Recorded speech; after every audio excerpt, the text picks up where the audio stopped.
Oke, bismillah. Assalamualaikum warahmatullahi wabarakatuh.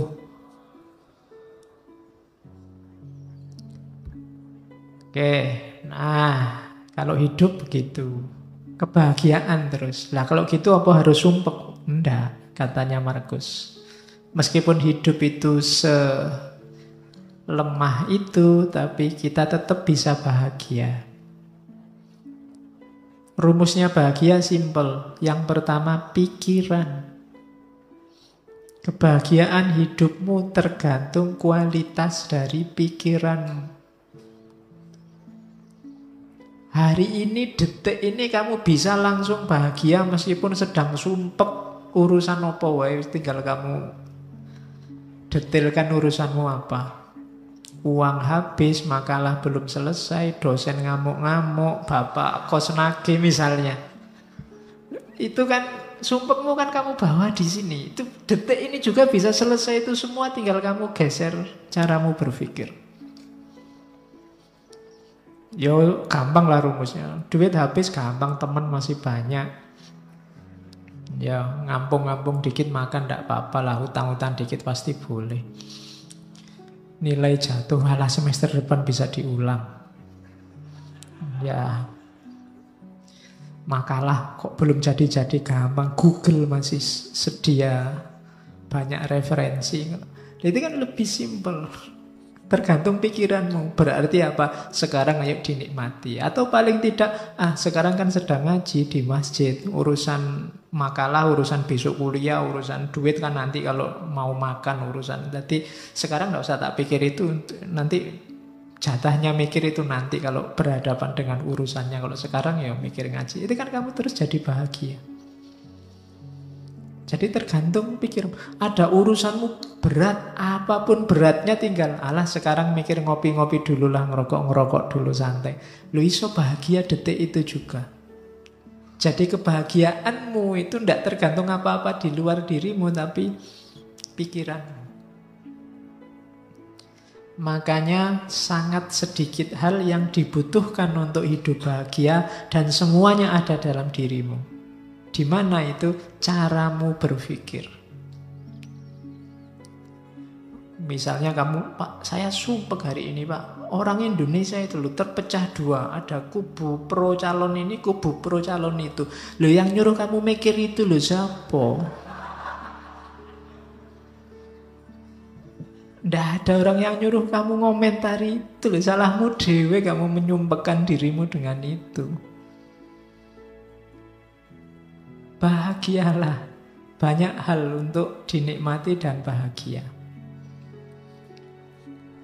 Nah, itu rumus pertama ya, bahagia dari pikiran. Yang kedua,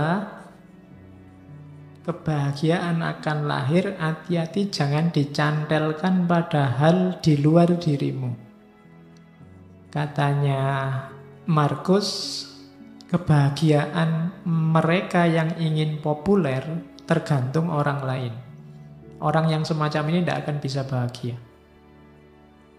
Orang yang ingin populer berarti dia butuh follower banyak, dia butuh jempol banyak, dia butuh dipuji, butuh dikomentari. Kalau sandaranmu bahagia ini, kamu akan susah bahagia. Karena akan selalu ada orang yang tidak suka padamu. Ngaji ini mungkin yang suka banyak, yang tidak suka pasti juga ada. Kalau kamu sumpek dengan yang tidak suka, kamu tidak akan bahagia-bahagia. Kalau kamu sumpek dengan hatersmu, kamu tidak akan bahagia. Karena akan selalu ada orang yang tidak cocok. Karena memang tipenya orang beda-beda. Jadi kebahagiaan orang yang ingin populer itu tergantung pada orang lain. Maka jangan nunggu populer dulu baru bahagia. Jangan nunggu dipuji banyak orang dulu baru bahagia. Bahagialah sekarang. Kebahagiaan mereka yang nyari kesenangan akan diikat, berubah-ubah sesuai mood yang berada di luar kontrol mereka. Nah ini, kalau kamu ingin bahagia saat senang saja, kamu mungkin juga susah bahagia. Kenapa? Hidupmu kan banyak sumpeknya. Banyak alangannya, banyak rintangannya.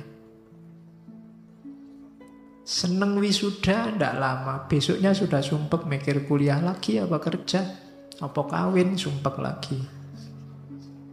Ya kan? Ndak ada selesainya. Kalau kamu mengandalkan seneng, hidupmu itu ndak pernah seneng full 100%, selalu ada bagian sumpeknya.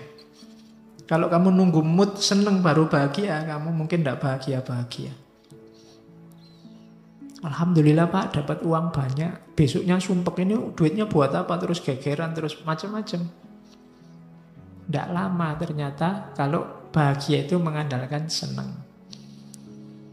Maka bahagia itu, katanya Markus, tirulah orang-orang bijaksana. Bahagia itu apa? Dalam kebebasan mereka dari segala keterikatan. Berarti apa? Ya temukan dalam dirimu saja. Tidak usah diikat oleh apapun dari luar dirimu.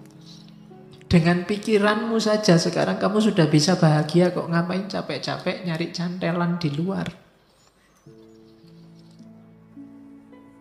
Jadi itu rumusnya bahagia. Pikiranmu. Yang kedua, jangan diikat oleh yang di luar dirimu. Dan yang ketiga, jalani hidupmu sesuai fitrah. Setiap makhluk hidup akan utuh.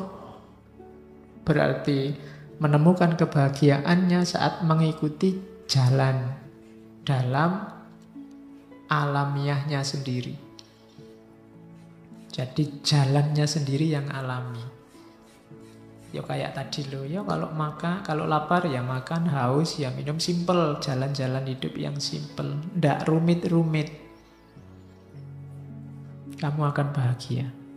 Ndak usah target macam-macam untuk bahagia di luar diri kamu, nanti akan sumpek sendiri, ndak ketemu-ketemu bahagianya. Nikmati hidupmu, jalani hidupmu sesuai fitrahmu. Ndak usah pakai semboyan. Pokoknya Pak, saya ndak akan kawin sebelum kaya, itu bikin sumpek sendiri. Ya kalau memang ada calonnya, cukup segalanya, ya nikah saja. Saya Pak, sebelum 29 misalnya, itu kan banyak yang begitu. Ndak usah lah, bikin rumit sendiri. Pokoknya kalau cocok sesuai apa-apanya jalan, ya nikah saja, ndak masalah. Itu hidupmu akan utuh. Oke, yang tadi kebahagiaan. Sekarang menghadapi kesulitan yang kita sebut rasa sakit.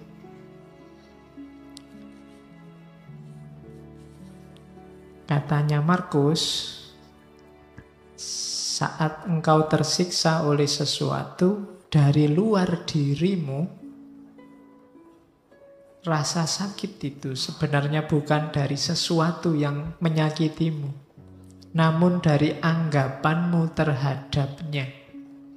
Dan engkau memiliki kekuatan untuk mencabutnya kapanpun kau mau.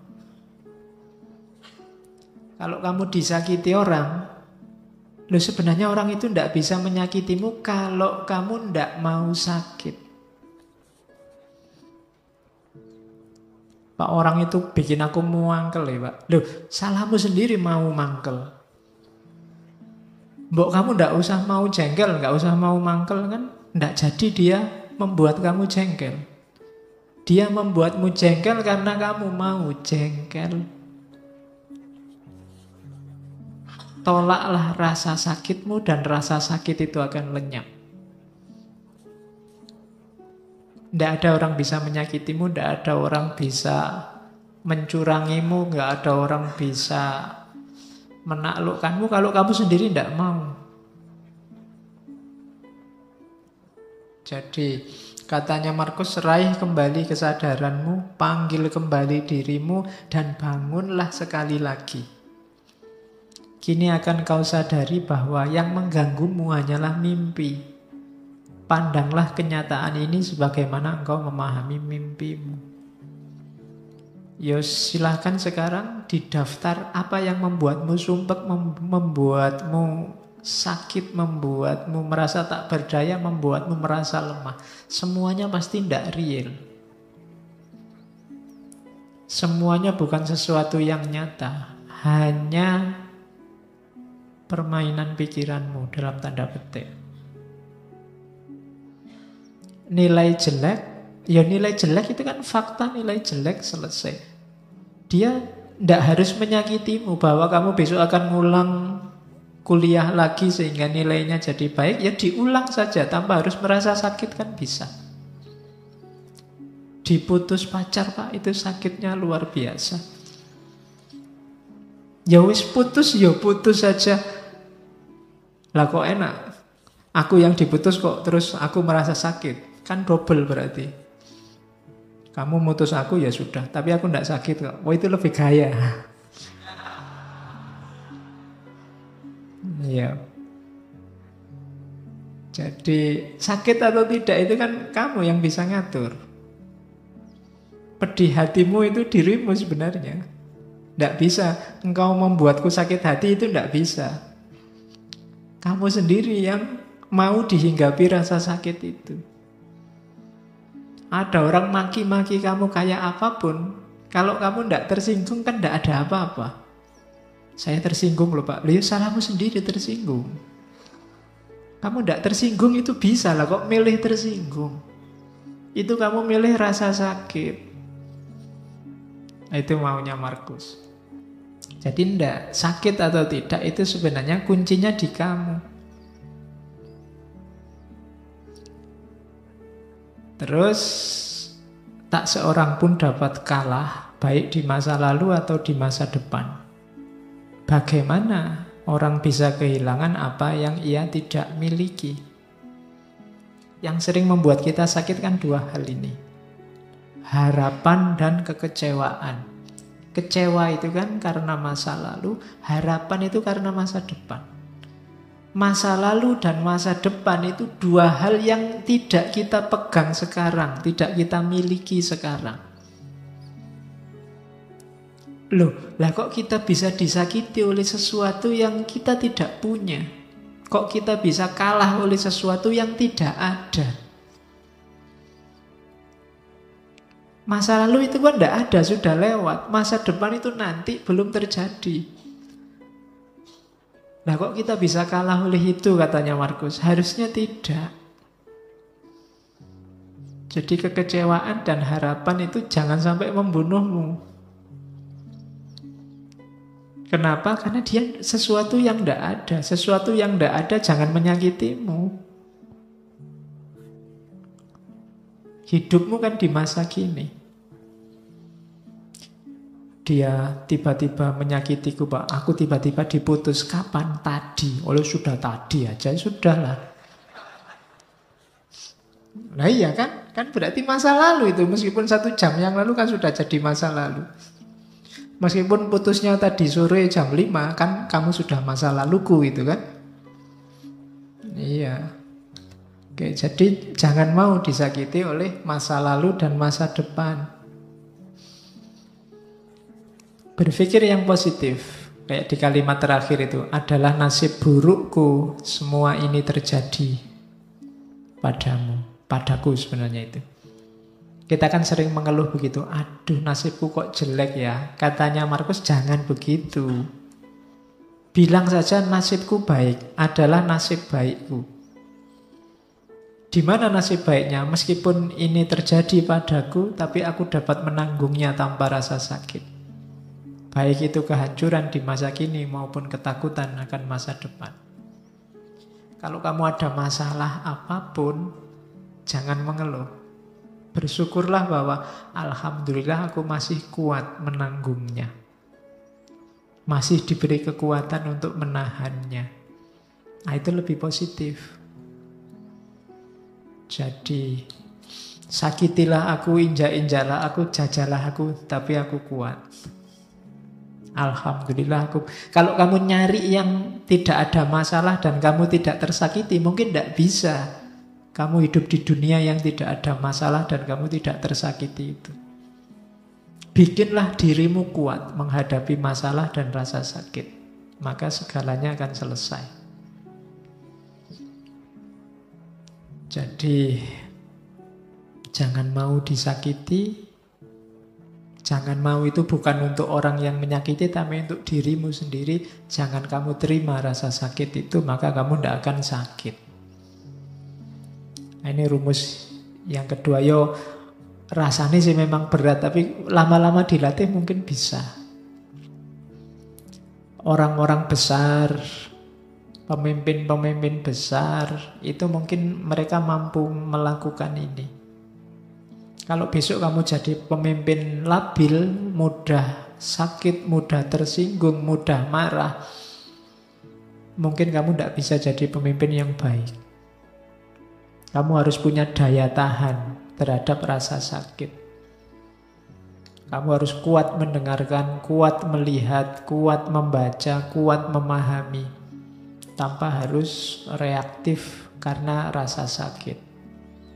Nah, itu rumus selanjutnya dalam hidup. Jadi tadi ada kehidupan, kemudian caranya untuk bahagia, dan cara untuk menghindari rasa sakit.